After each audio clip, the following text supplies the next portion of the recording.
Welcome, folks. I start this program with what amounts to a sad note. The greatest nation on the face of the earth is without a president. His, declining intellectual capacity has become so great that one poll shows at least 50% of the American people are questioning it. This is the man that has to run the greatest nation on the face of the earth. Take a look at some of these examples of what he's been doing. I want to thank you both, and I want to thank the former general. I keep calling him general, but the guy who runs that outfit over there. I want to make sure we thank the secretary for all he's done to try to implement what we just talked about. And I'm happy to take questions if that's what I'm supposed to do, Nance, whatever you want me to do.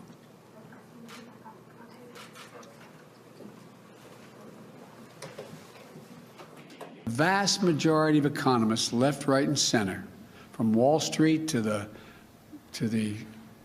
private economic polling initiatives. That is the President of the United States who's got to be in charge of the greatest economy, the greatest nation on the face of the earth. And without question, he is intellectually impaired. He's got senile dementia, and we have him as our president. So you ask yourself, who's running the show? Now, I want to show you a scripture from the book of Isaiah, as I think is important. As for my people, children are their oppressors, and women rule over them. Now, let's start with children of your oppressors. Who's trying to have the negative impact on our nation? Who has led these riots? Well, mostly they're kids. They're teenagers and young men and women that are causing the problem. Children are your oppressors. Now, who is in charge? There are two women who are in charge. One in charge of the White House is Kamala Harris. The one in charge of the Congress is Nancy Pelosi. They are the ones that are running this government right now, exactly what the Bible said. I'm not anti-woman. I'm all for women being in charge of whatever. But the fact that with the president out of action, these two women, Kamala Harris is running the White House, Nancy Pelosi is running the Congress, and they are pushing through this radical agenda. And, the president, unfortunately, is mentally impaired. He no longer is able to function. And as I understand the Rasmussen's poll, 50% of the American people are questioning what's happening. It's a sad day for America because the decisions that have to be made day by day by day. And 36 Democratic congressmen said, we want to take his hand off the nuclear trigger because we're not sure he's capable. But he's got to run the military. So what's he going to do with pressure coming on him? We're not sure. But we're dealing with a crisis in this nation, and if there was ever a time for prayer, now is it. But we sort of get what we ask for, and this is what people asked for. They wanted to get rid of Donald Trump, okay, and they wanted to put in these radical Democrats, and that's what they've got.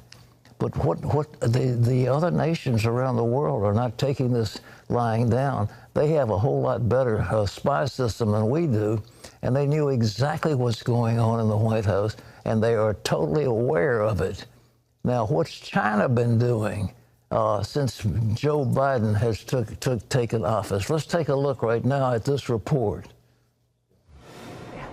The Chinese government has signaled it's happy to see Joe Biden in the White House instead of Donald Trump. But does it see Biden as a pushover because of his administration's many business ties to China? And could that somehow lead to a military miscalculation? Some experts believe these are dangerous times, with the Chinese government probing to see if Joe Biden will stand up to it. This is, I think, a far more dangerous time than it was under Trump. China expert Gordon Chang. I think they really were afraid of Trump. They were apprehensive because they couldn't predict him. I think that because Trump was unpredictable, that the risk of war was abnormally low. And apparently they don't think very much of Biden. They think that they can push him around. The Biden administration's ties to China are many. Secretary of State Tony Blinken, Director of National Intelligence Avril Haines, and White House Press Secretary Jen Psaki all worked for a consulting firm called WestExec, which helped businesses and universities get established in China and which on its webpage uses images that suggest access to the White House. Ben Weingarten is with the Claremont Institute. The myriad cabinet members and other senior administration officials who are going to be responsible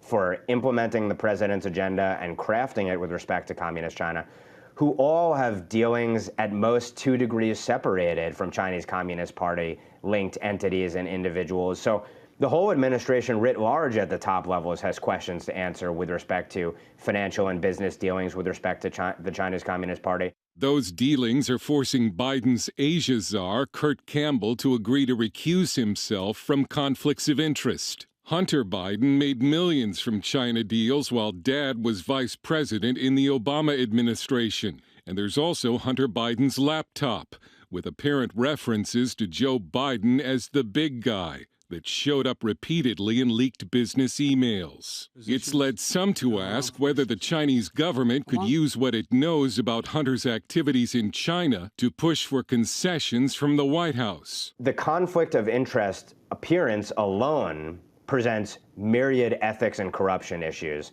for Joe Biden. And just the fact that it's known that he has those dealings alone is potential leverage against Joe Biden.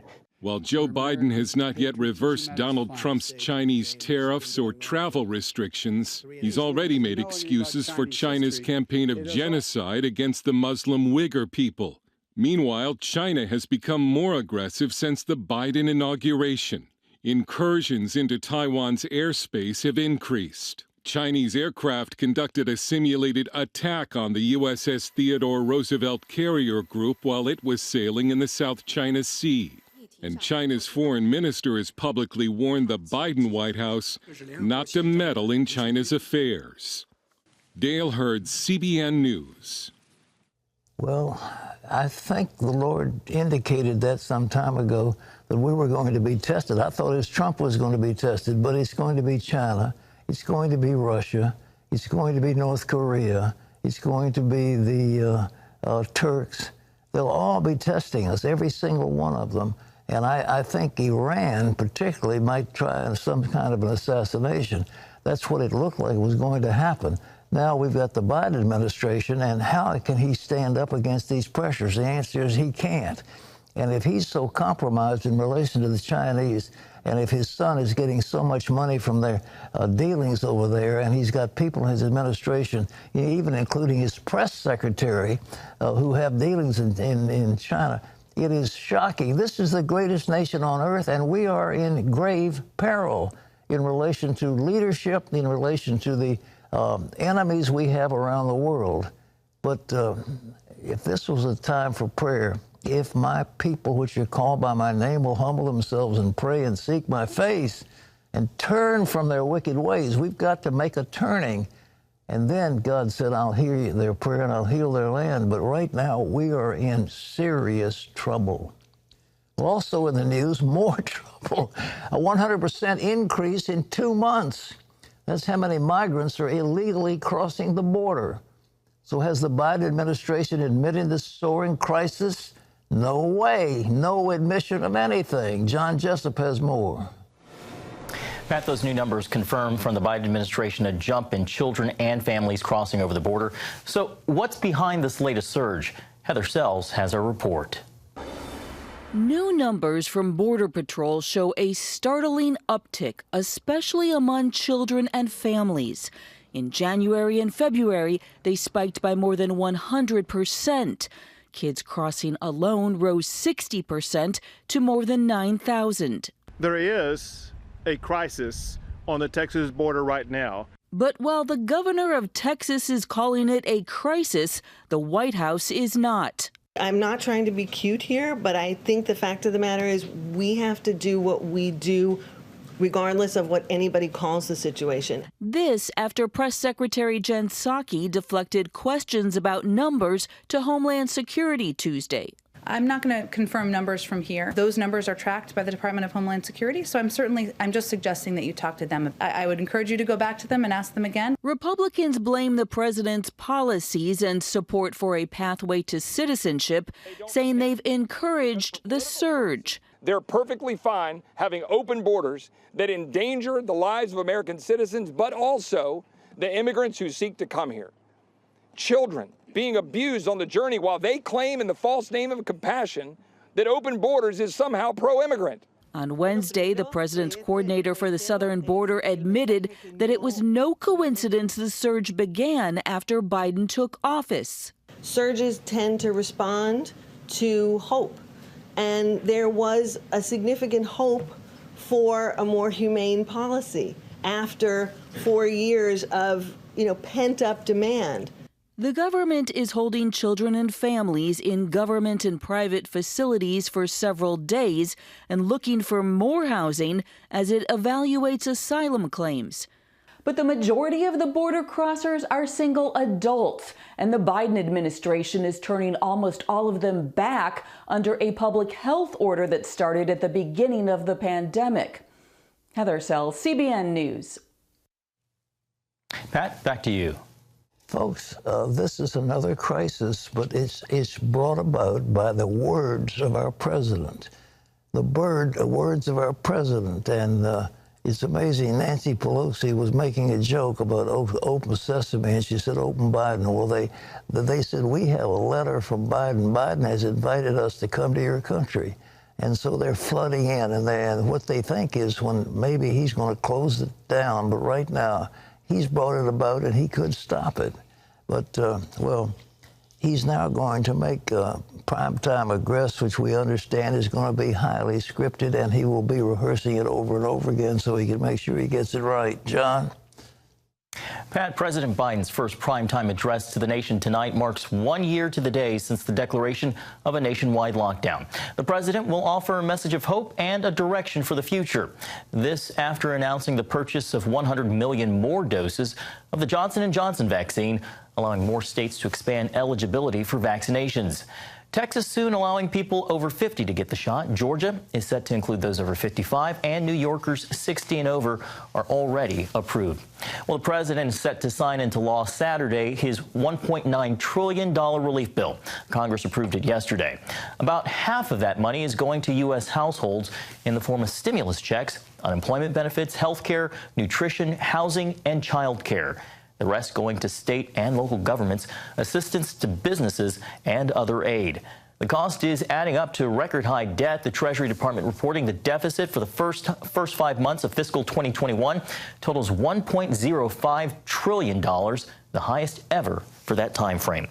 Well, a lot is packed into that nearly $2 trillion bill, yet something noticeably missing is the Hyde Amendment, the measure that prevents federal tax dollars from funding abortions that's been in nearly every budget bill for nearly 40 years. Prior to the vote, Oklahoma Senator James Lankford expressed his disappointment in a bill that he says forces American taxpayers to fund abortions. This week, what the House is voting on today, what the Senate passed on Saturday morning, will be the first time in 44 years we as a country have used federal tax dollars to pay for abortion. During his 36 years in the Senate, Joe Biden supported the Hyde Amendment. A group of pro-life evangelicals for Biden told CBN News they were shocked that the COVID relief bill omitted the measure. It was a signal that the extreme wing within the Democratic Party is really determining the agenda. We felt betrayed. Furthermore, they did not give us a heads up on this. There was no sense of accountability to evangelicals and Catholics who took a lot of risks in saying publicly that they were going to vote for Mr. Biden. Meanwhile, congressional Democrats are also introducing a bill to allow U.S. tax dollars to pay for abortion services overseas. It aims to replace the Helms Amendment, which prevents money going to foreign groups that provide abortion services. Along those same lines, a leading Republican senator predicts the controversial Equality Act will be defeated in the Senate. That bill expands civil rights to include gender and sexual orientation. Critics say it's a threat to religious liberty because it provides no exemption based for religious beliefs. CBN's Abigail Robertson asked Senator Rand Paul how likely it is to become law. The Equality Act, many conservatives have said that this is a deceptively named bill. What do you think about the Equality Act, and what happens when this bill comes to the Senate? I don't think it'll get many Republican votes. It might get 1 or 2. I don't think they can get 60. So as long as the filibuster is intact, I think we can stop it. And I think equal rights ought to be everybody the same, no matter the color of your skin, no matter your personal background or anything. Everybody ought to be treated fairly. And I think there is a way to do that without having special categories developed. And Pat, the House bill passed by 224 to 206. Only 3 House Republicans voted in favor. You know, it's like we're being steamrolled by this ultra-liberal agenda, and unfortunately, losing those 2 Senate seats down in Georgia was not a good thing. But as we pointed out, the majority in the House of Representatives is razor thin, just a few votes, a few seats in play. But maybe the next couple of years we haven't got time to get it done, but we certainly should do everything we can to work to keep this terrible steamroller from just overpowering all of us, and that's what seems to be happening.